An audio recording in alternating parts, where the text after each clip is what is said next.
அல்லேலூயா. கர்த்தர் நல்லவர், கர்த்தருக்கு ஸ்தோத்திரம் உண்டாவதாக. அப்போஸ்தலர் 3ஆம் அதிகாரம் 18வது வசனத்தை நான் வாசிக்கிறேன். கிறிஸ்து பாடுபட வேண்டுமென்று தேவன் தம்முடைய தீர்க்கதரிசிகள் எல்லாருடைய வாக்கினாலும் முன்னறித்தவைகளை இவ்விதமாய் நிறைவேற்றினார். அல்லேலூயா. இயேசுவானவர் பாடுபட வேண்டும். இயேசுவானவர் இந்த உலகத்திலே அவர் மனிதனாய் வந்தபோது, இயேசுவானவர் இந்த பூமியிலே உலாவின போது அவரை யோவான் ஸ்நானகன் எப்படி பார்க்கிறாருன்னா, அடிக்கப்படுகிற ஆட்டுக்குட்டி. இது அடிக்கப்படுகிற ஒரு ஆட்டுக்குட்டி, நம்முடைய பாவங்களுக்காக அடிக்கப்படுகிற ஆட்டுக்குட்டி என்று சொல்லி அவர் பார்க்கிறார். அப்போ இயேசுவானவர் இந்த உலகத்திலே வரும்போதே ஒரு நோக்கத்துக்கு தான் வந்திருக்கிறார், பாடுபடவும் மரிக்கவும். அதற்காகவே இயேசு இந்த உலகத்தில் வந்ததை நாம் பார்க்கிறோம். ஏசாயா 53ஆம் அதிகாரத்திலே அவரை குறித்து பார்க்கும்போது, நாம் விரும்பத்தக்க ரூபம் அவரிடத்தில் இல்லை. ராஜா தான், கர்த்தர் தான், அழகிலே பூர்ணர் தான், வல்லமுடையவர் தான், பராக்கிரம் உள்ளவர் தான், ஒப்பிட முடியாதவர் தான். ஆனால் புறக்கணிக்கப்பட்டவராக, அவமானப்படுத்தப்பட்டவராக, நிந்திக்கப்பட்டவராக, சிறுமைப்பட்டவராக ஏசாயா தீர்க்கதரிசி அவர் தீர்க்கமாக அதை காண்கிறதை குறித்து என்ன செய்ய நம்ம பார்க்கிறோம். அப்போ தீர்க்கதரிசிகள் இயேசுவை எப்படி பார்த்தாரு சொன்னா, அவர் பாடு அனுபவிக்கிறவராக இந்த உலகத்தில் வருகிறார் என்று சொல்லி பார்த்தார். யோவான் ஸ்நானகன் என்று சொல்லப்படுற இயேசுநாதருக்கு வழியை ஆயத்தம் பண்ணினவரும் அவரை அப்படித்தான் என்ன செய்தார் அவர் பார்க்கிறார். இயேசுவானவரும் இந்த உலகத்தில் வரும்போது அதை உணர்ந்துதான் வருகிறார். இயேசுவானவர் இந்த ஊழியத்திற்கு தன்னை வெளிப்படுத்திய காலம் முதற்கொண்டு, உலகத்துக்கு தன்னை வெளிப்படுத்திய காலம் முதற்கொண்டே தன்னுடைய சீஷர்களோடு அடிக்கடி சொல்லிக்கிட்டே இருக்கிறார், மனுஷகுமாரன் பாடுபட வேண்டும், மனுஷகுமாரன் பாடுபட வேண்டும், மனுஷகுமாரன் பாடுபட வேண்டும் என்று சொல்லி இயேசுவானவர் சொல்லிக்கிட்டே இருக்கிறார். ஆனால் அவங்களுக்கு யாருக்குமே அது என்ன செய்யல, புரியல. ஆனால் அவர் புரிந்து கொள்ளும் விதத்தில் அவர் சொல்லிக்கொண்டே இருக்கிறார், அதை உறுதிப்படுத்தி கொண்டே இருக்கிறார், சொல்லிக்கொண்டே இருக்கிறார். அப்போ இயேசுவானவர் இந்த உலகத்தில் வந்து பாடுபட வேண்டியது அது நியமிக்கப்பட்டது. அதற்காகத்தான் இந்த உலகத்திலே வந்தார். ஆகையினாலே இது எதேச்சையாக நடந்த காரியம் அல்ல, முன் தீர்மானிக்கப்பட்டபடியே இயேசுவானவர் பாடுகளை ஏற்றுக்கொள்ளபடி என்ன செய்தார், அவர் வருகிறார். வரும்போது அவருடைய வாழ்க்கையில் பார்த்தீங்கன்னா, அவரை இயேசுநாதரை அவர் பாடுபடுகிறவராக பார்க்கும்போது அதை முதலாவது நாம் இதை எப்படி பார்க்கலாம் என்று சொன்னால், இயேசுவானவரை புறக்கணிக்கப்பட்ட இயேசுவாக நாம் பார்க்கிறோம். ஆண்டு சோத்திரம் உண்டாவதா. ஆண்டவராய் இயேசுவானவர் அவர் தன்னுடைய அப்போஸ்தலர் என்று சொல்லப்படுகிற 12 சீசர்களை அழைத்து அவர்களை அப்போஸ்தலர் பட்டத்தை கொடுத்து தன்னோடு கூட இருந்து உருவாக்கி அவர்களை பல விதங்களில் அவர் நடத்தி கொண்டு வருகிறார். வேலை வரும்போது அதிலே ஒருவன் அந்த இயேசுவானவரை காட்டி கொடுக்க ஆயத்தமாகிறார். இயேசுவானவர் அவர் பாடுபட்டு மரிக்கப் போகிறார் என்ற நிலை வரும்போது அதற்காக தன்னுடைய சீசர்களை அழைத்து கொண்டு போய் அவர் அங்கே கெட்சமனே தோட்டத்தில் போய் அவர் போராடி ஜெபிக்கிறார். அதிலே ஒருவன் என்ன செய்கிறான்னு சொன்னால், அங்கே விட்டு அந்த ஜெபத்தை விட்டு இயேசுவோடு இருப்பதை விட்டு வேறு ஒரு இடத்துக்கு போய்விட்டான். இயேசுவை காட்டி கொடுப்பதற்காக போய் காசு வாங்கி கொண்டு இயேசுவை காட்டி கொடுக்கும்படியாக என்ன செய்கிறான், வருகிறார். அதை லூக்கா 22ஆம் அதிகாரத்தில் 47-53 வசனங்கள் இங்கே பார்க்கலாம். அவன் வருகிறான். வரும்போது இயேசுவானவரை அவன் முத்தம் செய்து அவன் காட்டி கொடுக்கிறான். காட்டி கொடுக்கும்போது அவரை பிடித்து கொள்ளும்படி வருகிறார்கள். அப்போது இயேசுவான சொல்றாரு, சிநேகிதனே, என்னை முத்தத்தினாலையா காட்டி கொடுக்கிறாய். அவருடைய வாழ்க்கையில் பாருங்க எவ்வளோ பெரிய ஒரு வேதனை இருக்கும். நம்ம என்னோடு கூட இருந்த, புசித்த, சாப்பிட்ட, உறங்கின, என்னாலே பயிற்சி கொடுக்கப்பட்ட, நான் தெரிந்து கொண்ட ஒருவன் இப்படி என்னை காட்டி கொடுக்குறானே, எவ்வளோ வேதனை இயேசுவானவருக்கு இருந்திருக்குன்னு சொல்லி என்ன செய்றீங்க பார்க்க. அது மாத்திரமல்ல, இயேசுவானவர் இவ்விதமாக கைது செய்யப்பட்டு அவர் அழைத்து கொண்டு போகப்படுகிறார். அழைத்து கொண்டு போகும்போது அங்கே பிரதான ஆசாரியனுடைய வீட்டிலே வைத்து அங்கே விசாரணை நடக்கிறது. லூக்கா 22ஆம் அதிகாரம் 63 முதல் 65 வசனங்கள். இயேசுவை பிடித்து கொண்ட மனுஷர் அவரை பரியாசம் பண்ணி அடித்து அவருடைய கண்களை கட்டி அவருடைய முகத்தில் அறைந்து, உன்னை அடித்தவன் யார்? அதை ஞான திருஷ்டியினால் சொல் என்று அவரை கேட்டதுமன்றி மற்றும் அநேக தூசண வார்த்தைகளையும் அவருக்கு விரோதமாக சொன்னார்கள். அப்ப இயேசுவானவரை எப்படி அவர்கள் நடத்துகிறான்னு சொல்லி பார்த்தீங்கன்னா, அங்கே பிரதான ஆசாரியனுடைய வீட்டில் வச்சு அவர் விசாரிக்கணும் கொண்டு வந்து அவரை பரியாசம் பண்ணுறாங்க, முகத்தில் காரி துப்புறாங்க. அது மாத்திரமல்ல, தூஷணமான வார்த்தைகள், இந்த வார்த்தை தான் பேசணும் அப்படின்ற நிலை இல்லாத நிலையிலே தரக்குறைவான வார்த்தைகளை பேசுகிறார். இயேசுவானவர் அவர் சர்வ வல்லமுடைய கடவுள். ஆனாலும் இயேசுவானவர் நம்மிலே ஒருவரை போல பரியாசம் பண்ணப்படுறார், நம்மிலே ஒருவரை போல அவமானப்படுத்தப்படுறார், நம்மிலே ஒருவரை போல தூஷணமான வார்த்தைகளினாலே அவர் கடினமாய் அவர் பேசப்படுகிறதை குறித்து என்ன செய்கிறோம் நம்ம பார்க்கிறோம். அடுத்து பார்த்தீங்கன்னா ஆலோசனை சங்கம் அங்கே இயேசுவானவர் கொண்டு போய் நிறுத்தப்படுகிறார். 66 முதல் 70 வசனங்கள். அவங்களை விசாரிக்கிறாங்க. என்ன விசாரிக்கிறாங்க? நீ யாரு அப்படிங்கிறத விசாரிக்கிறாங்க. வாசிங்க. விடியற்காலமான போது ஜனத்தின் மூப்பரும் பிரதான ஆசாரியரும் வேதபாரகரும் கூடி வந்து தங்கள் ஆலோசனை சங்கத்தில் அவரை கொண்டு வந்து நிறுத்தி, நீ கிறிஸ்துவா? அதை எங்களுக்கு சொல் என்றார்கள். கேட்கிறாங்க. ஆலோசனை சங்கம் வச்சு விசாரிக்கிறாங்க, நீ கிறிஸ்துவா? இயேசு சொல்றாரு, நான் சொன்னாலும் நீங்க நம்ப மாட்டீங்கிறீங்கப்பா, நான் அதுக்கு என்னப்பா செய்யறது? நான் கிறிஸ்து தான். நான் சொன்னா நீங்க என்ன செய்ய மாட்டேங்கிறீங்க, நம்ப மாட்டேங்கிறீங்க. நான் உங்களிடத்தில் வினாவினாலும் எனக்கு மாறுத்தரம் சொல்ல மாட்டீர்கள், என்னை விடுதலை பண்ணவும் மாட்டீர்கள். இது முதல் மனுஷகுமாரன் சர்வ வல்லமையுள்ள தேவனுடைய வலது பார்சத்தில் வீற்றிருப்பார் என்றார். அதற்கு அவர்கள் எல்லாரும், அப்படியானால் நீ தேவனுடைய குமாரனா என்று கேட்டார்கள். அதற்கு அவர், நீங்கள் சொல்லுகிறபடியே நான் அவர்தான் என்றார். இயேசுவானவர்கிட்ட நீ தேவனுடைய குமாரனா கேட்கிறாங்க. ஆமா, நான் தேவனுடைய குமாரன் தான் ஆண்டவர் சொல்றார். அவர் கிறிஸ்து தான், தேவனுடைய குமாரன் தான். அல்லேலூயா. 23ஆம் அதிகாரத்தில் 3வது வசனம். பிலாத்து அவரை நோக்கி, நீ யூதருடைய ராஜாவா என்று கேட்டான். அவர் அவனுக்கு பிரதியுத்தரமாக, நீர் சொல்லுகிறபடிதான் என்றார். அப்ப அடுத்து பிலாத்துவிடத்தில் அனுப்பப்படுகிறார். அங்க பிலாத்துவிடத்தில் விசாரிக்கும் போது பிலாத்து கேட்கிறாரு, நீ யூதருடைய ராஜாவா? ஆமா, நான் தான். அப்போ இவர் மறுபடியும் இங்கே பிலாத்துவிடத்தில் அனுப்பப்படுகிறார். அவங்க விசாரிக்கிறாங்க. அவர் விசாரிக்கும் போது அவரிடத்தில் ஒன்றும் இல்லை, குற்றம் இல்லை. அவங்க சொன்ன வச்சு கேட்குறாங்க, நீ யாரு? கிறிஸ்துவா? ஆமா, கிறிஸ்து தான். நீ ராஜாவா? யூதருக்கு ராஜாவா? ஆமா, ராஜா தான். நீ தேவனுடைய குமாரனா? ஆமா, நான் தேவனுடைய குமாரன் தான்.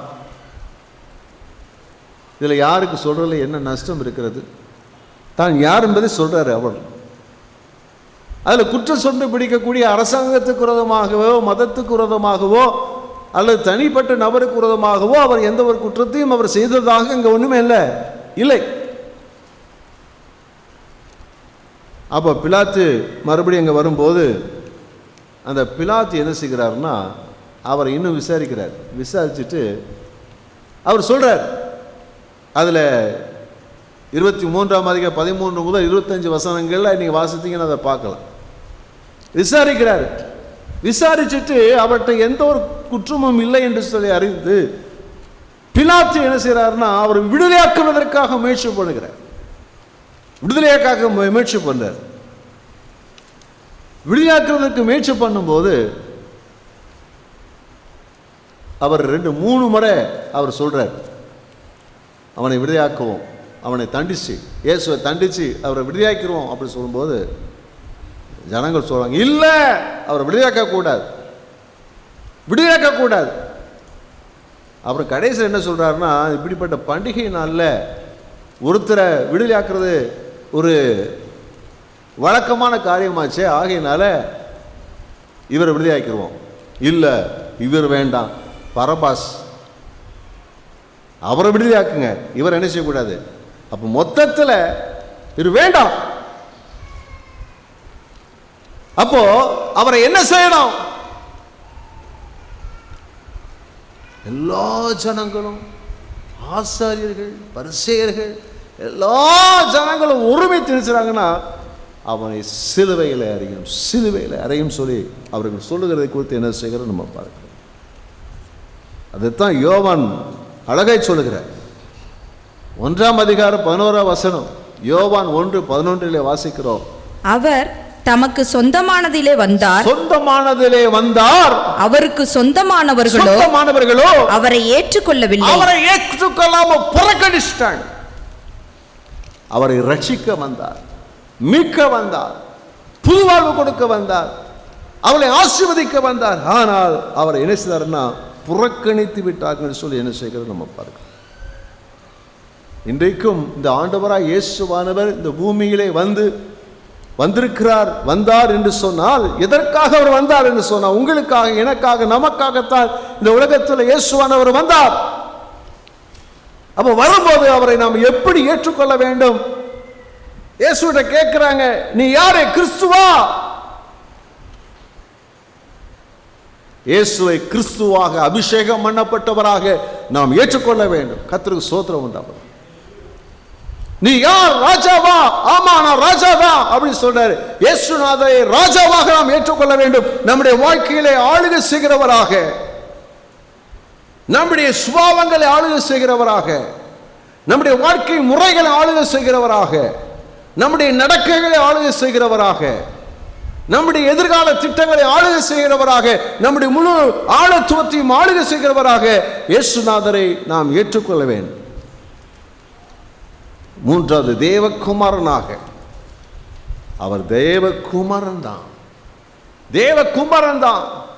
எனக்காக இந்த உலகத்தில் வந்தார், என் பாவத்திற்காக, என் சாபத்திற்காக, நான் பெற வேண்டிய தண்டனைக்காக இந்த உலகத்திலே தன் உயிரை கொடுக்க வந்த சர்வ சிருஷ்டி கர்த்தர் அவர் தேவகுமாரன் என்பதை நாம் விசுவாசித்து ஏற்றுக்கொள்ள வேண்டும். இதைத்தான் நம்ம செய்யணும். இதை செய்யாத பட்சத்தில் நாம் என்ன செய்கிறோம் என்றால், இயேசுவை நாமும் புறக்கணிக்கிறவராக இருக்கிறோம். நாமும் புறக்கணிவர். எப்படி அந்த யூதர்கள் இயேசுவை புறக்கணித்தார்களோ, அதே போல யார் ஒருவர் இயேசுவானவரை கிறிஸ்துவாக தனது வாழ்க்கையில ராஜாவாக, இரட்சகராக, தேவகுமாரனாக ஏற்றுக்கொள்ளாதிருக்கிறார்களோ, அவர்கள் எல்லாம் தாங்கள் அறிந்தும் அறியாமலும் அவர் இயேசுவை புறக்கணிக்கவில்லை என்ன செய்கிறார்கள் இருக்கிறார்கள். அவருடைய வாழ்க்கையிலே ஆசீர்வாதங்களை, மேன்மைகளை இழந்து போகிறார் சொல்லி பார்க்கிறோம். இந்த நாட்களில் நம்ம வாழ்க்கையில் ஆண்டவராக இயேசுவை தேவகுமாரனாக, அபிஷேகம் பண்ணப்பட்டவராக, நமது ராஜாவாக, நம்முடைய உள்ளத்தை, நம்முடைய வாழ்க்கையை ஆளுகை செய்கிற ராஜாவாக நாம் ஏற்றுக்கொண்டு அவருக்கு இடம் கொடுப்போமானால் நம்முடைய வாழ்க்கையில பெரிய மாற்றங்களும் ஆசீர்வாதம் நிச்சயமாக உண்டாகும். அல்லேலூயா, கர்த்தருக்கு ஸ்தோத்திரம் உண்டாவதா. 2வதாக இயேசுவானவர் எப்படிப்பட்ட பாடுகளை அனுபவிக்கிறார் என்று சொன்னார். அவரை சிலுவை சுமக்கிறவராக நீங்கள் அதை பார்க்கலாம். லூக்கா 23 அதிகாரம் 25 முதல் 28 கலகத்தின் நிமித்தமும் கொலைபாதகத்தின் நிமித்தமும் காவலில் போடப்பட்டிருந்தவனை அவர்கள் கேட்டுக்கொண்டபடியே விடுதலையாக்கி, இயேசுவையோ அவர்கள் இஷ்டத்துக்கு ஒப்பு கொடுத்தான். அவர்கள் இயேசுவை கொண்டு போகிற போது போறாங்க. எப்படி கொண்டு போறாங்கன்னா, சிலுவையை, அறைய வேண்டிய சிலுவையை, சிலுவை மரத்தை அவரை தூக்கி கொண்டு அவர் சுமந்து போக செய்கிறார்கள். பின்பதாக அந்த சிலுவை என்ன செய்யப்படுகிறது? வேறொருவருக்கு மாற்றப்படுகிறது. அதை வாசிங்கம்மா. நாட்டிலிருந்து வருகிற சிரேனே ஊரானாகிய சீமோன் என்கிற ஒருவனை பிடித்து சிலுவையை அவர் பின்னே சுமந்து கொண்டு வரும்படி. அப்ப இயேசுவுக்கு பின்பதாக அந்த சிலுவையை அவன் சுமந்து கொண்டு வரும்படியாக அந்த சிலுவை அவனுக்கு என்ன செய்யப்படுகிறது, மாற்றப்படுகிறது என்று நம்ம பார்க்கிறோம். ஆனால் இயேசுவானவர் சிலுவையை சுமந்துக்கிட்டு என்ன செய்றாரு, வர. அப்போ அப்படி வரும்போது நடக்கிற ஒரு காரியம், ரோட்ல இயேசுவை எப்படி கொண்டு போறாங்கன்னு அவமானப்படுத்தி இழுத்து கொண்டு போகிறார்கள், அவமானப்படுத்தி இழுத்து கொண்டு போகிறார்கள். அல்லேலூயா. எப்படி இழுத்துட்டு போறாங்கன்னா, ஒரு கொலை குற்றம் செய்தவனை போல, அல்லது கடுமையான பாவம் செய்தது போல, ஏமாற்றினவனை போல, வஞ்சகித்தவனை போல, அரசாங்கத்துக்கு விரோதமாக தீமை செய்தது போல ஒரு கேவலமாக நிலையிலே இழுத்துட்டு போறாங்க. நீ கொஞ்சம் கற்பனை பண்ணி பாருங்க. திடீர்னு என்ன செய்யுதுன்னா, போலீஸ் வருது, நம்ம கையில் 2 பேர் கையிலையும் விலங்க போட்டு அவங்க ரோட்டில் இழுத்துட்டு போகிறாங்கன்னு வச்சுக்குவேன். நம்ம எப்படி இருக்கோம்?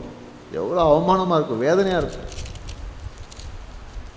இயேசுவானவர் அப்படித்தான் நினைச்சு ரோட்டில் கொண்டு போகிறாங்க.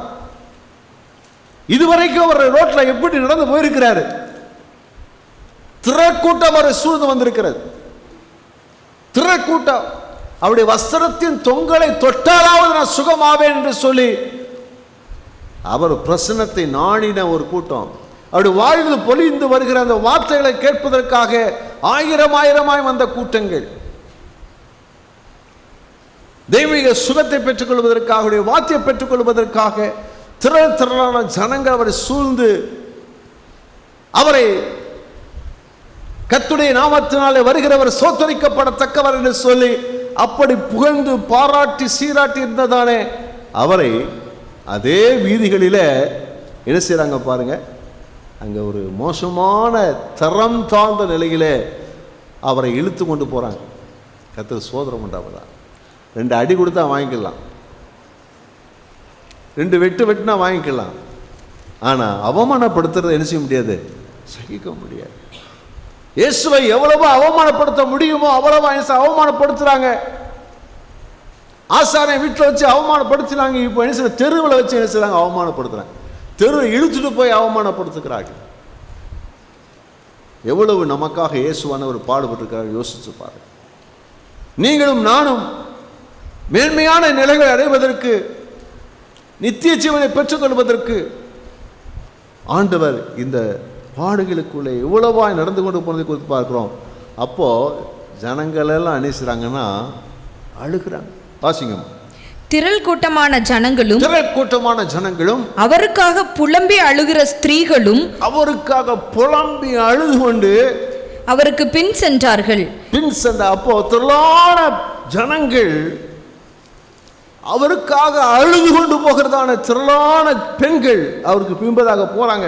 அந்த பெரிய கூட்டம், இயேசுவை பின்பற்றிட்டு போன கூட்டம்லாம், இயேசுவா உன்னதத்திலிருந்து வருகிற தேவனுக்கு ஸ்தோத்திரம் அப்படின்னு சொல்லி கர்த்தரை மகிமைப்படுத்தி ஆராதித்து அவருடைய உடைகளெல்லாம் கீழே போட்டு அந்த உடைகள் நடக்க செய்தவர்கள் இப்பொழுதோ அதை பார்த்து, அவர் நிலையை பார்த்து அழுகிறாங்க, புலம்பி அழுகிறாங்க, ஒப்பார வீச்சு அழுகிறாங்க, தாங்க முடியாம அழுகிறாங்க.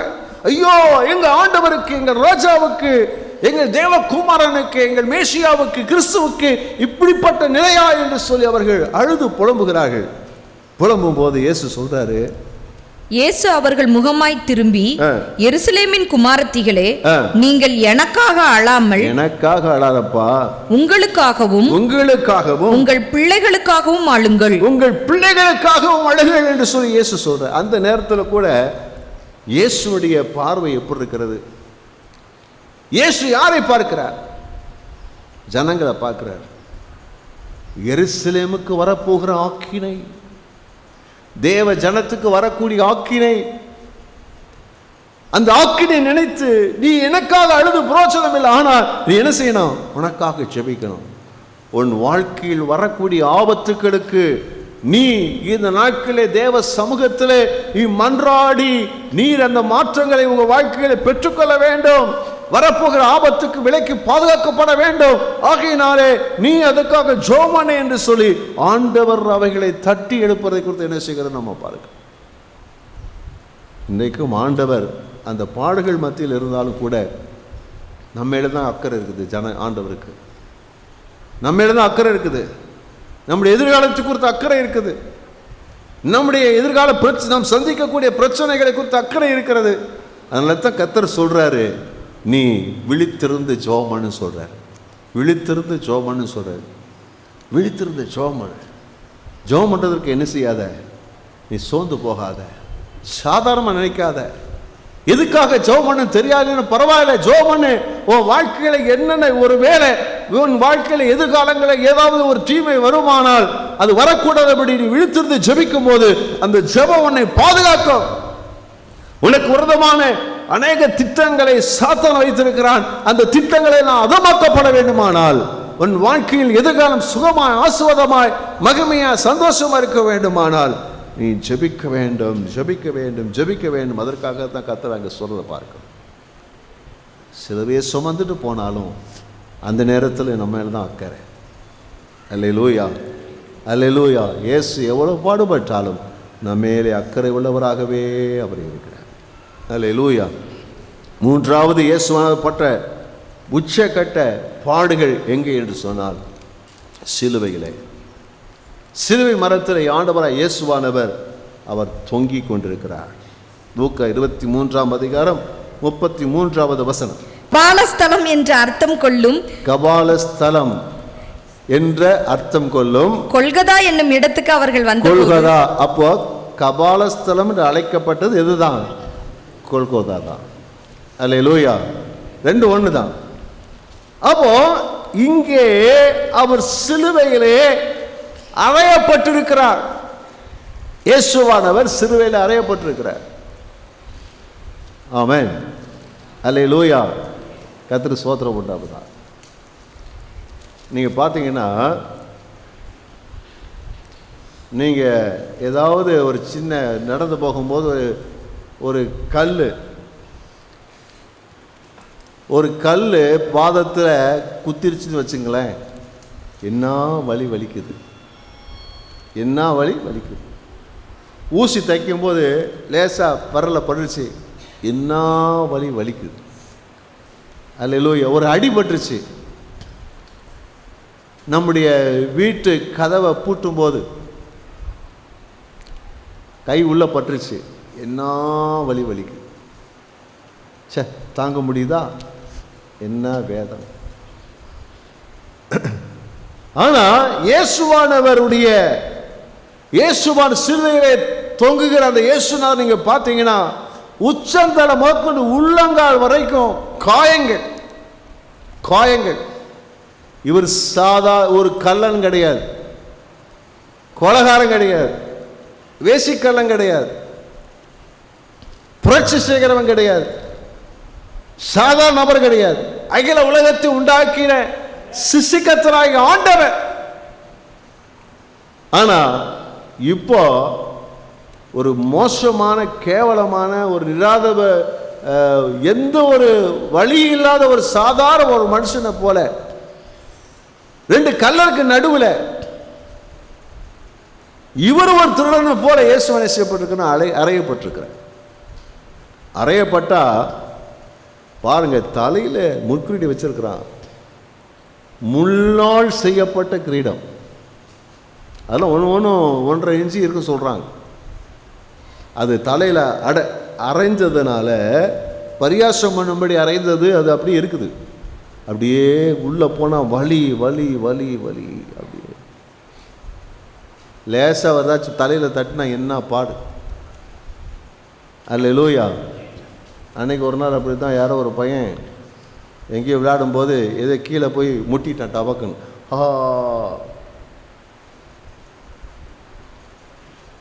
என்ன வழி தாங்க முடியாது, சுருண்டுருவோம் அப்படியே. ஆனால் எத்தனை இது எனக்கு கரெக்டாக தெரியல, அத்தனை முட்கள் இணைக்கப்பட்டிருக்கிறது, தலையில் இறங்கியிருக்கு. என்ன வேதனை இருக்கு யோசிச்சு பாரு, என்ன வேதனை. இயேசுநாதருடைய உடலிலே பார்த்தீங்கன்னா சவுக்கினால் அடிக்கப்பட்டது 39 முறை சவுக்கு அடிக்கப்பட்டிருக்கிறார். சவுக்கில் என்ன சொல்லி சொன்னால் நுனியில் ஒரு கொக்கி இருக்கும், அடித்து இழுத்தா சதை பிச்சுக்கிட்டு வரும். ஆமீன் சொல்லுவோமா? ஹல்லேலூயா. கர்த்தருக்கு ஸ்தோத்திரம் பண்ணுறப்பதான் ஒரு அடி 39 முறை அடிபட்டிருக்கிறேன். உடல் பூரா காயங்கள், ரத்த காயங்கள், அப்படியே சதை பிஞ்சு தொங்குகிறது. அப்படிப்பட்ட நிலையில் உடல் பூரா காயங்கள். உடல் தொங்குது. எதில் தொங்குது தெரியுதா? இந்த கையில் உள்ள ஆணியில், இந்த கையில் உள்ள ஆணியில், 2 கால் சேர்த்து அடிக்கப்பட்ட ஆணியில் இந்த உடல் தொங்குது. எப்படி இருந்து யோசிச்சு பாருங்க, என்ன வேதனை யோசிச்சு பாருங்க. 2 கைக்கு ஒரு கம்பில் இந்த பக்கமும் அப்படி வச்சு கொஞ்ச நேரம் அப்படி நின்று பாருங்க, பார்ப்போம். அப்படியே சத்து போகிற மாதிரி இருக்கும். ஆனால் இயேசு மேலே அந்த 3 ஆணிகளில் நீண்ட நேரம் தொங்கி கொண்டிருக்கிறார். வேதனைனா வேதனை, பசி, மயக்கம், அடி, வேதனை, தாங்க முடியாத வேதனைகளிலே கர்த்தராகிய இயேசுவானவர் என்ன செய்கிறார்? அவர் இருக்கிறார். இதில் இப்படிப்பட்ட நிலையில் பார்த்தீங்கன்னா என்ன நடக்குது? மத்தேயு 27 வாசிக்கிறோம், 39-40 வசனங்கள். அந்த வழியாய் நடந்து போகிறவர்கள் தங்கள் தலைகளை துலுக்கி, பாருங்க, போறவன் சும்மா போறானா? அவன் தலையை துலுக்கி என்ன சொல்றான்? தேவாலயத்தை இடித்து 3 நாளைக்குள்ளே கட்டுகிறவனே, உன்னை நீயே ரட்சித்துக்கொள், நீ தேவனுடைய குமாரனானால் சிலுவையிலிருந்து இறங்கி வா என்று அவரை தூசித்தார்கள். எல்லாம் தூசிக்கிறான். நீ இயேசுவா? நீ தேவகுமாரனா? தேவனுடைய ஆலயத்தை இடித்து 3ஆம் நாளை எழுப்பேன்னு சொல்றியே, நீ தேவகுமாரனா? என்ன செய், ஒன்னு நீ கீழே இறங்கி வா அப்படின்னு சொல்றான். எவ்வளவு பயங்கரமா இருக்கு யோசிச்சு பாருங்க. என்ன வேதனை யோசிச்சு பாருங்க. நேற்று வரைக்கும் இயேசு வாழ்க, இயேசு வாழ்க, உன்னதமான தேவனுடைய குமாரனுக்கு ஓசனா அப்படின்னு சொல்லி அவரை புகழ்ந்தவர்கள் இப்பொழுது என்ன செய்யணும்? தூசிக்கிறதை பார்க்கிறோம். 41-43 வசனம். அப்படியே பிரதான ஆசாரியரும் வேதபாரகரும் மூப்பரும் பரியாசம் பண்ணி, அங்க யாரெல்லாம் பரியாசம்? முதல்ல வழியில போறவெல்லாம் பரியாசம் பண்றான், நிந்திக்கிறான். அடுத்து வேதபாரகர், பரிசேயர், ஆசாரியன் என்ன சொல்றான்? தன்னை தேவனுடைய குமாரன் என்று சொல்லி தேவன் மேல் நம்பிக்கையாய் இருந்தானே, அவர் இவன் மேல் பிரியமாய் இருந்தால் இப்பொழுது இவனை ரட்சிக்கட்டும் என்றார்கள். அப்போ அவங்க மதவாதிகள்லாம் என்ன செய்யறாங்க? மத தலைவர்கள் என்ன செய்றாங்கன்னா, அவங்க பரியாசம், நீ தேவகுமார்னு சொல்றேன், இல்லை நீ உண்மையான தேவகுமார் தான், உன்னை ஆண்டவரை பிதாவை காப்பாற்றிருப்பாரப்பா அப்படி சொல்லி என்ன செய்றாங்க? அவரை இன்னும் அவர்களும் பரியாசம் பண்றாங்க. இதில் உச்சக்கட்டம் பார்த்தீங்கன்னா 44 வசனம் பாருங்க. அவரோட கூட சிலுவைகளில் அறையப்பட்ட கள்ளரும் அந்தபடியே அவரை நிந்தித்தார்கள். திருட்டு பயலுக, கேவலமான பசங்க, அவனும் இயேசுநாதர் என்ன செய்றான்? பரியாசம். எவ்வளவு மோசமான நிலை இருக்கு பார்க்கும். தூசித்து. அல்லேலூயா. நல்ல அல்லேலூயா சொல்லுவோமா? நான் உங்களை பார்த்து ஒரு காரியத்தை நான் சொல்கிறேன். ஆண்களை பொறுத்தவரை ஒரு சுபாவம் இருக்குது, என்ன அடி அடித்தாலும் வாங்கிக்குவாங்க. ஆனால் மோசமான வார்த்தை பேசிட்டோம் வச்சுங்களேன், ஒருத்தரை கொலை பண்ணணும்னு வச்சுக்கலேன், வேறு ஒன்றும் செய்ய வேண்டாம், மோசமான வார்த்தை பேசினா போதும், நாண்டு விட்டு செத்துப்போம். ஐயா உண்மைதானே? ஐயா உண்மைதானா? அவங்களுக்கு ரோஷம் பயங்கரமாக வரும். கடவுள் அப்படி தான் படைச்சிருக்கிறார். ஆண்களை போய் நீங்கள் ஒரு மோசமான ஒரு கடுமையான தரக்குறைவான வார்த்தையை பேசுனீங்கன்னா, பேசிட்டு அவங்க உயிரோடு இருக்கிறாங்கன்னா கர்த்தர் புண்ணியத்தில் இருக்கிறான்னு அர்த்தம். இயேசு எப்படி பேசுகிறான் பாருங்க, இயேசு எப்படி பேசுகிறான் பாருங்க. திருடன் பேசுகிறான், கொலைகாரன் பேசுகிறான், மதவாதியை பேசுகிறான், வழியில் போற வர்றவங்க என்ன செய்கிறான்? மோசமாக பேசுகிறான்.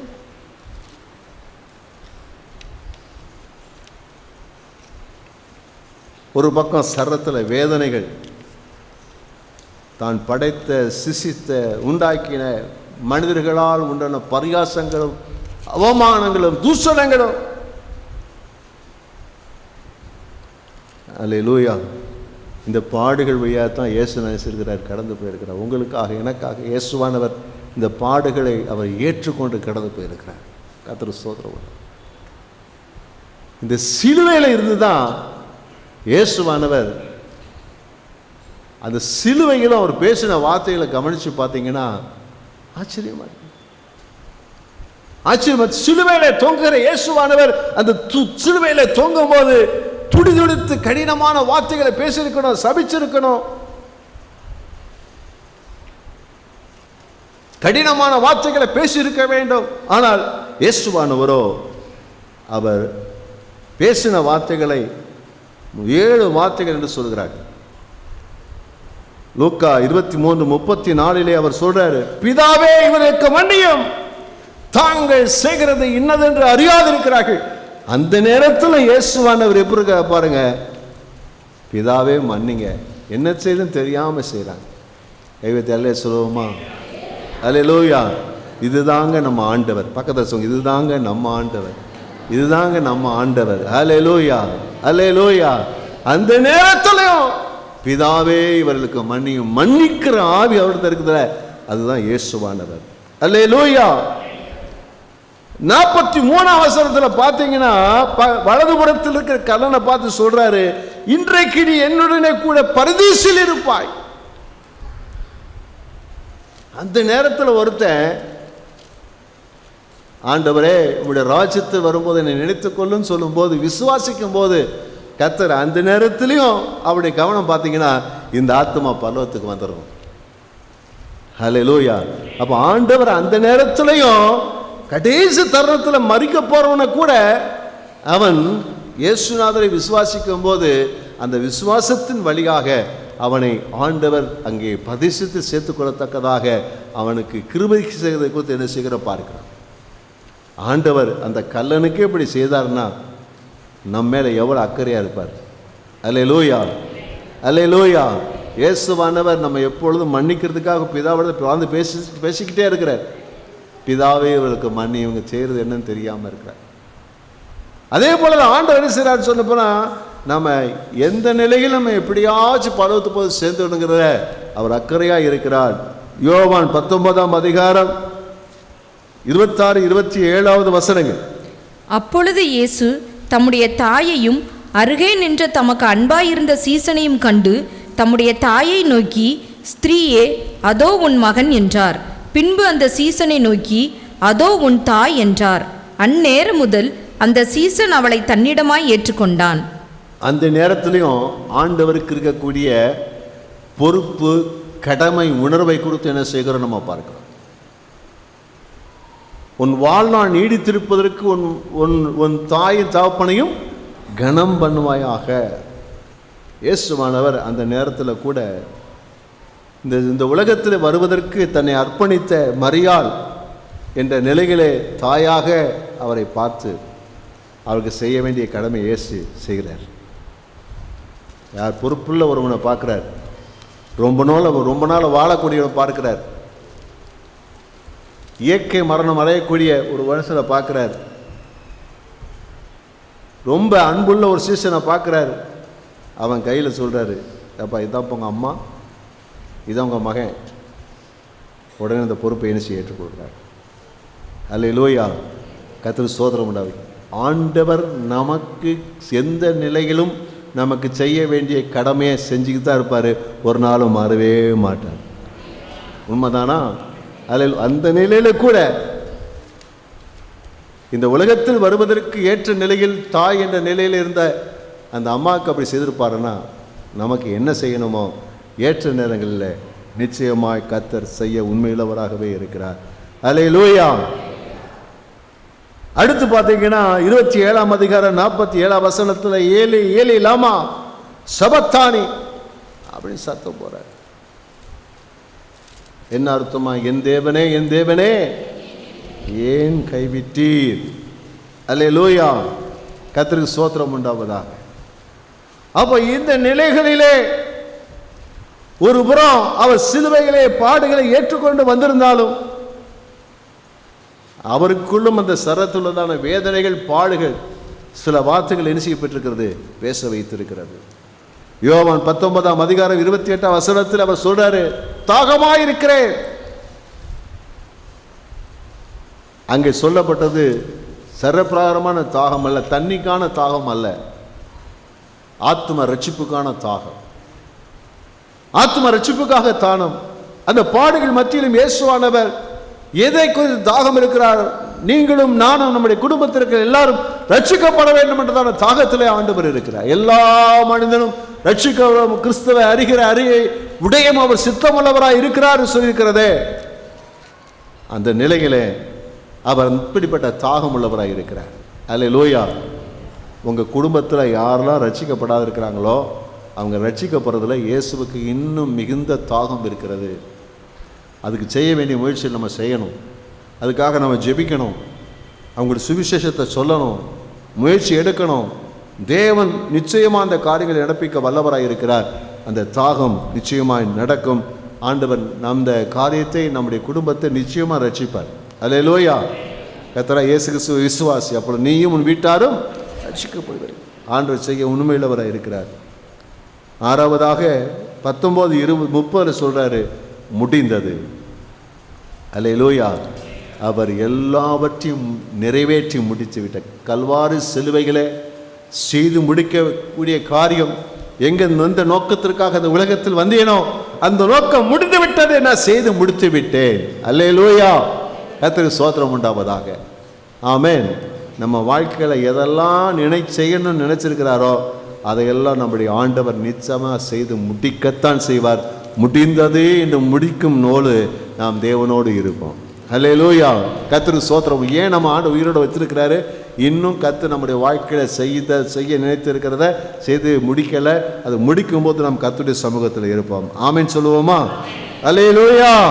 கடைசியில் அவர் என்ன செய்கிறாருன்னா 23 43 பிதாவே உம்முடைய கைகளில் என் ஆவியை ஒப்பு கொடுக்கிறேன்னு சொல்லி பிதாவின் சமூகத்தில் அவர் ஒப்பு கொடு அந்த மரணத்திற்கு தன்னை ஒப்பு கொடுக்கறதை குறித்து பார்த்து இதெல்லாம் பாடுகள் வழியாக இயேசு போறார். பாடுகள் வழியாக ஒப்பு கொடுத்து போறார். அல்லேலூயா. நமக்காக பிதாவாகிய தேவன் என்னென்ன திட்டம் வச்சிருக்கிறாரோ அதற்காக பிதாவாகியவர் தேவன் குமாரனை கொண்டு என்னென்ன காரியங்கள் எல்லாம் அவர் செய்ய திட்டமிட்டிருக்கிறாரோ அதற்காக இயேசுவானவர் எல்லாவற்றுக்கும் தன்னை ஒப்பு கொடுத்து வச்சிருக்கிறார். நிச்சயம் அவைகள் எல்லாம் நிறைவேற்ற வல்லவராகவே இருக்கிறார். அல்லேலூயா. இந்த பாடுகள் மத்தியில் இயேசு எவ்வளோ விசேஷமானவராக இருக்கார் பாருங்க, எவ்வளோ அக்கறை உள்ளவராக இருக்கா பாருங்க, எவ்வளோ மேன்மையானவர் இருக்கா பாருங்க. கர்த்தருக்கு ஸ்தோத்திரம் உண்டாவதா. ஆண்டவராய் இயேசுவானவர் இதை சொல்லி அவர் சிலுவைகளே தன் ஜீவன் என்ன செய்கிறாரு? அவர் விற்றார். மரித்தார். உண்மைதான், மரித்தார். ஆனால் அவர் மரித்த போது பாடுபட்டு இவ்விதமாக பாடுபட்டு அவர் மரித்த போது அது விளைவுகள் எல்லாம் பலன்கள் எல்லாம் மிக பயங்கரமானது, மிக அற்புதமானது, மிக மகிமையானது, மிக ஆசீர்வாதமானது. அல்லேலூயா. கர்த்தருக்கு ஸ்தோத்திரம் உண்டாவதா. ஒரு பாட்டு வரும், அலிந்தேன் பல நாள் உம்மையும் அறியா மறந்தே தீரிந்த துரோகியை. அப்போ அலைஞ்சோம், அங்கே இங்கே அங்கே கடவுள் இருக்கிறாரா, இங்கே கடவுள் இருக்கிறாரா, அங்கே போனால் கடவுளை பார்த்துடலாமா, இங்கே போனால் கடவுளை ஆசீர்வாதத்தை பெற்றுக்கொள்ளலாமா, அந்த கடவுளாக இருக்குமா, இந்த கடவுளாக ஓடிடும். கடவுளத்தில் போகிறதுக்கு நமக்கு வழி தெரியல, மார்க்கம் இல்லை. ஆனால் என்ன நடந்தது? மத்தேயு 27:51. அப்பொழுது தேவாலயத்தின் திரைச்சீலை மேல் தொடங்கி கீழ் வரைக்கும் 2ஆக கிழிந்தது. என்ன நடந்தது சொன்ன? தேவ ஆலயத்தினுடைய திரைச்சீலை கிழிவதற்கு வாய்ப்பே கிடையாது. அவ்வளவு உறுதியாக நெய்யப்பட்டது செய்யப்பட்டிருக்கும். கிழிவதற்கு வாய்ப்பே கிடையாது. இன்னும் அநேக காரியம் நடைபெற்றது. ஆனால் முக்கியமான காரியம் சொன்ன திரைச்சீலை, தேவ ஆலயத்துடைய திரைச்சீலை 2ஆக கிழிந்தது. இந்த திரைச்சீலை மகா பரிசுத்த ஸ்தலத்துக்குள்ளே போவதற்கான ஒரு திரைச்சீலை, அதில் யாரும் போக முடியும், எப்போ மூடிதான் இருக்கும். வருஷத்துக்கு ஒருக்க பிரதான ஆசை ஒருத்தத்தை போக முடியும். தேவ சமூகத்தில் எல்லாரும் போக முடியாது. ஆனால் அன்றைக்கு கிழிந்தது. அல்லேலூயா. அந்த மகா பரிசுத்த ஸ்தலத்திற்கு போகக்கூடிய வாசல் அந்த நாளிலே திறக்கப்பட்டது, இன்று வரைக்கும் திறந்திருக்கிறது. நீங்களும் நானும் எப்பொழுதும் போகத்தக்கதாக அதை குறித்து அழகாக எபிரேயர் புத்தகத்திலே 9ஆம் அதிகாரம் 3-8 வசனங்களை சொல்றது பார்க்கிறோம். எபிரேயர் 9 3ஆம் வசனம் 8ஆம் வசனம். 2ஆம் திரைக்குள்ளே மகா பரிசுத்த ஸ்தலம் என்னப்பட்ட கூடாரம் இருந்தது. அதனாலே முதலாம் கூடாரம் நிற்கும் அளவும் பரிசுத்த ஸ்தலத்திற்கு போகிற மார்க்கம் இன்னும் வெளிப்படவில்லை என்று பரிசுத்த ஆவியானவர் தெரியப்படுத்தி இருக்கிறார். இதுவரைக்கும் தெரியல, ஆனா நடந்ததை கிழிந்த போது 10ஆம் அதிகாரம் 19-22 வசனங்கள் வரைக்கும். ஆகையால் சகோதரரே, நாம் மகா பரிசுத்த ஸ்தலத்தில் பிரவேசிப்பதற்கு இயேசுவானவர் தமது மாம்சமாகிய திரையின் வழியாய் புதிதும் ஜீவனுமான மார்க்கத்தை நமக்கு உண்டு பண்ணினபடியால் அந்த மார்க்கத்தின் வழியாய் பிரவேசிப்பதற்கு அவருடைய இரத்தத்தினாலே நமக்கு தைரியம் உண்டாயிருக்கிறபடியினாலும் தேவனுடைய இரத்தத்தினாலே நம்ம தைரியம் அதுக்குள்ள போகலாம். அல்லேலூயா. வருஷத்துக்கு ஒருக்க பிரதான ஆசிரியர் உள்ள போகும்போது பயந்து ரத்தத்தை வச்சுக்கிட்டு போவான், காலில் சங்கிலிக்கிட்டு போனா உயிரோடு வருவான், நிச்சயம் கிடையாது. ஆனா இப்ப நம்ம தைரியமா அதுக்குள்ள போகலாம், எப்போ வேணாலும் போகலாம். வாசிங்க. தேவனுடைய வீட்டின் மேல் அதிகாரியான மகா ஆசாரியர் நமக்கு ஒருவர் இருக்கிறபடியினாலும் துர்மனச்சாட்சி நீங்க தெளிக்கப்பட்ட இருதயம் உள்ளவர்களாயும் சுத்த ஜலத்தால் கழுவப்பட்ட சரீரம் உள்ளவர்களாயும் உண்மையுள்ள இருதயத்தோடும் விசுவாசத்தின் பூரண நிச்சயத்தோடும் சேர கடவோம். நாம சேரலாம். நம்ம சரீரத்தை சுத்திகரித்து இயேசுடைய உதவியோட எப்போ வேணாலும் தேவ சமூகத்தில் போகலாம். அல்லேலூயா. நல்ல அல்லேலூயா சொல்லுவோமா? அல்லேலூயா. அதான் ஆண்டவர் சொல்லும்போது சொன்னார், ஜெபம் பண்ண கற்றுக் கொடுத்தார். ஜெபம் பண்ணும்போது ரொம்ப அழகா சொல்ற, பரமண்டலங்கள் இருக்கிற எங்கள் பிதாவே. எப்படி பரமண்டலங்கள் இருக்கிற, அப்ப என்ன அர்த்தம்? பரலோகத்தில் இருக்கிற எங்க டேடி அப்படி சொல்லலாமா? எங்க அப்பான்னு சொல்லலாமா? நீங்க உங்க அப்பா எப்படி கூப்பிடுவீங்க சொல்லுங்களேன், எப்படி கூப்பிடுவீங்க? எப்ப எப்படியா கூப்பிடுவீங்க? அப்பான்னு கூப்பிடுவீங்க. இவர் எங்க உள்ள அப்பாவா? இப்ப எப்படி உறவு வந்துருச்சுன்னு சொன்னா, அந்த திரைச்சீலை கிழிஞ்சதுக்கு அப்புறம் இந்த அப்பா இல்ல, அந்த அப்பா, அவரே நமக்கு அப்பாவாயிட்டாரு. பரலோகத்தில் இருக்கிற அப்பா நமக்கு சொந்தமாயிட்டாரு, நம்ம அவருடைய பிள்ளை ஆயிட்டோம். எப்ப வேணாலும் அப்பாட்ட போகலாம். அல்லேலூயா. அதான் இயேசு சொல்லும்போது சொல்றாரு, கேளுங்கள் கொடுக்கப்படும், தட்டுங்கள் திறக்கப்படும், தேடுங்கள் கண்டறிவீர்கள். ஏனென்றால் கேட்கிற எவனும் பெற்றுக் கொடுக்கிறார். அல்லேலூயா. அப்புறம் பொல்லாதலாகி நீங்கள் உங்கள் பிள்ளைகளுக்கு நல்ல ஈவிலை கொடுக்க அறிந்திருக்க போது பரமபிதாவான தமிழத்தை வேண்டிக் கொடுக்க அதிக நன்மையானவர்களை கொடுப்பது அதிக அதிக எப்பா அதிக நிச்சயம் அல்லவா? இப்ப தைரியமா உள்ள இயேசுவ தேவன்கிட்ட போகலாம், பிதாவிட்ட போகலாம், ஜெபம் பண்ணலாம். எது கேட்டாலும் அவர் தருவதற்கு அவர் ரெடியா இருக்கிறாரு. எதுனாலும் கேட்டு பெற்றுக்கொள்ளலாம். அல்லேலூயா. அல்லேலூயா. பரிசுத்தம் வேணுமா பெற்றுக்கொள்ளலாம், கிருபை வேணுமா பெற்றுக்கொள்ளலாம், பொருளாதார ஆசீர்வாதம் வேணுமா பெற்றுக்கொள்ளலாம், சுகம் வேணுமா பெற்றுக்கொள்ளலாம், எது வேணாலும் பெற்றுக்கொள்ளலாம். ஆமென். அல்லேலூயா. அப்போ அந்த இடத்துக்கு நாம் என்ன செஞ்சோம்? வந்துட்டோம். எவ்வளோ பெரிய பாக்கி. அது வரைக்கும் நம்மலாம் யூதர்கள் உள்ளேயும் பிரதான ஆசிரியர் தான். நம்மளாம் யூதர்கள் கிடையாது, வாய்ப்பே கிடையாது. ஆனாலும் இன்றைக்கு என்ன, நம்ம அவரை அப்பான்னு கூப்பிடக்கூடிய ஒரு பெரிய பாக்கியம். அல்லேலூயா. அல்லேலூயா. அல்லேலூயா. பக்கத்து சொல்லுங்க, வேற என்னங்க வேணும்? வேற என்னங்க வேணும்? வேற என்னங்க வேணும்?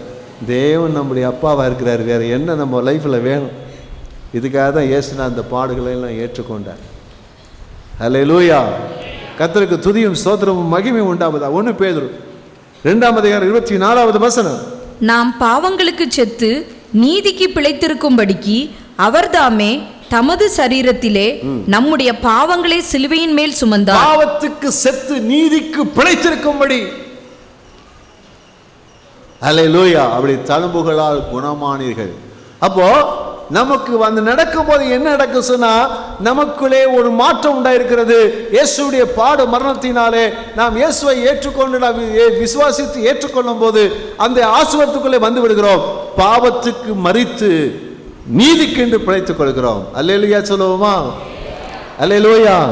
இனி பாவத்துக்கு எனக்கு உறவு கிடையாது, நான் நீதிக்கென்று பிறந்திருக்கிறேன், நீதிக்குரியவனாக வாழ்கிறேன், நீதியில நடப்பேன் சொல்லி நீதிக்குரியவனாக பரிசுத்தமுள்ளவனாக வாழக்கூடிய பாக்கியம் நமக்கு இலவசமாக கொடுத்துருக்கு. அல்லேலூயா. எல்லாரும் குடிக்கிறான், ஏன் விசுவாசிகள் குடிக்கிறது இல்லை? எல்லாரும் அசிங்கமான பார்க்குறான், ஏன் பார்க்கறது இல்லை? ஏன் விசுவாசிகள் பாவம் செய்யறதில்ல? ஏன்னா பாவத்துக்கு மரித்து நீதிக்கு படைத்திருக்கிறாங்க அந்த இயேசுவானவர் மூலமாக, அது பாடு மரணத்தின் மூலமாக. அல்லேலூயா. எவ்வளவு பெரிய பாக்கியம். அல்லேலூயா. கர்த்தருக்கு ரோமர் 3:23-24. எல்லாரும் பாவம் செய்து தேவ மகிமையற்றவர்களாகி இலவசமாய் அவருடைய கிருபையினாலே கிறிஸ்து இயேசுவில் உள்ள மீட்பை கொண்டு நீதிமான்களாக்கப்படுகிறார்கள். இயேசுநாதர் சிலுவை சிந்தின ரத்தத்தின் புண்ணியத்தினாலே எப்படி மாறுறோமா? நீதிமான்கள், பாவம் செய்யாதவர்கள், பாவம் இல்லாதவர்கள் என்ற நிலைக்கு என்ன செய்கிறோம்? நாம் வந்து விடுகிறோம். எல்லாவற்றுக்கும் மேலாக நாம் யுக யுகமாக இயேசுவோடு கூட இருக்கக்கூடிய, பிதாவோடு இருக்கக்கூடிய, பரலோகத்தில் இருக்கக்கூடிய அந்த பெரும் பாக்கியத்தை நாம் பெற்றுக்கொள்கிறோம். அல்லேலூயா. அல்லேலூயா. அல்லேலூயா. கர்த்தருக்கு ஸ்தோத்திரம் உண்டாவதாக. இப்படி அநேக ஆசீர்வாதங்களை கர்த்தராகிய இயேசு கிறிஸ்து பட்ட பாடுகளின் விளைவாக நாம் பலன்களாக அணிந்திருக்கிறோம், நாம் பெற்றிருக்கிறோம். அல்லேலூயா. அல்லேலூயா. அப்போ இயேசுவானவர் நமக்காக பாடுபட்டு மரித்தது ஒரு பக்கம் வேதனை. என் ஆண்டவர் இவ்வளோ பாடுகிறா, இவ்வளோ கஷ்டமா, என் மேலே இவ்வளோ அன்பா, என் ஆண்டவரை பாடுபட்டு. ஆனால் அதே சமயத்தில் ஒரு பக்கம் ஒரு சந்தோஷம் இருக்குது. என்ன சந்தோஷம்? இதனால் நான் எவ்வளோ பெரிய பாக்கியத்தை பெற்றிருக்கிறேன், எவ்வளோ பெரிய பாக்கியத்தை பெற்றிருக்கிறேன். அல்லேலூயா. அல்லேலூயா. இன்றைக்கு நீங்கள் பெற்றிருக்கிற ஒவ்வொரு நன்மைகளும் எதனாலேனா கர்த்தராகிய இயேசுவானவர் கல்வாரி சிலுவையிலே சம்பாதித்தவைகள். அல்லேலூயா. அல்லேலூயா. இது ஒன்றும் தானாக கிடைக்கல. விலையேறப்பெற்ற அந்த ரட்சிப்பு, விலையேறப்பெற்ற நீதிமானாக்கப்படுதல், பரிசுத்தவான்களாக்கப்படுதல், தேவனுடைய கிருபை, ஈவுகள், ஆவிக்குரிய அனுபவங்கள், அபிஷேகம், தேவனுக்காக ஊழியம் செய்கிற பாக்கியம், இவைகளெல்லாம் எதனால கிடைத்தது சொன்னால் கல்வாரி சிலுவைகளை இயேசுவானவர் பெற்ற பாடுகள் மூலமாக சம்பாதிக்கப்பட்டவைகள். ஹல்லேலூயா. ஹல்லேலூயா. நாம் எல்லாரும் கர்த்தருக்கு நன்றியுள்ளவர்களாக இருக்க வேண்டும். எப்பொழுதும் கர்த்தருக்கு நன்றியுள்ளவர்களாக இருக்கிறோம். நம்மிலே நாமே எல்லாத்தையும் நான் சேர்த்து கொண்டதில்லை, சம்பாதித்ததல்ல. எல்லாம் கல்வாரி சிலுவைகள் இயேசுவானவர் பட்ட பாடுகள் நிமித்தமாக நமக்கு கிடைக்கப்பட்ட ஈவுகள். அல்லேலூயா. எல்லாம் எழுதி நின்று கர்த்தருக்கு நன்றி சொல்லுவோம். Glory to God.